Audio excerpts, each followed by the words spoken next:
ritrovati ad una nuova edizione del TG Flash di New Sicilia.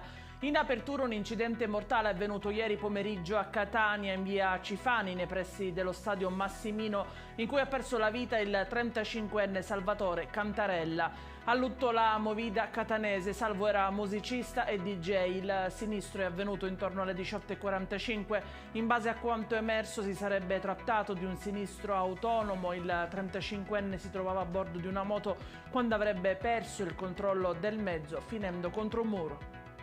E rimaniamo in tema di incidenti stradali, ma ci spostiamo a Vittoria, in provincia di Ragusa. Un sinistro è avvenuto sull'ex strada statale 115 nei pressi dell'incrocio con la strada provinciale 2 in direzione Comiso.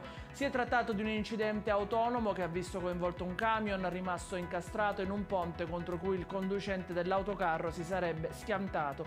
Nonostante l'intensità dell'impatto, fortunatamente il guidatore non avrebbe riportato ferite gravi. Sequestro di un'impresa edile di proprietà di un congiunto di Giuseppe Sansone, 73enne, attualmente detenuto, esponente di spicco della famiglia mafiosa di Uditore, storicamente inserita nel mandamento mafioso di Passo di Rigano, Bocca di Falco. Sansone negli anni 90 è stato condannato per il reato di associazione di stampo mafioso, fu uomo di fiducia e autista del boss Riina. Il valore dei beni sequestrati ammonta a circa 1 milione di euro. È in chiusura il Covid. Durante la settimana dal 10 al 16 febbraio in Sicilia si è registrato un miglioramento dell'incidenza del virus con una riduzione del 19,9% dei nuovi casi rispetto alla settimana precedente e un tasso di incidenza di 36,2 casi per 100.000 abitanti.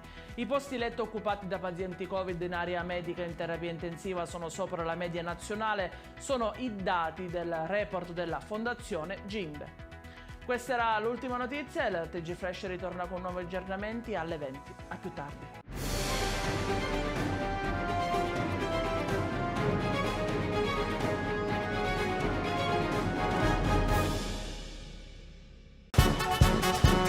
Benvenuti al Carnevale di Acireale.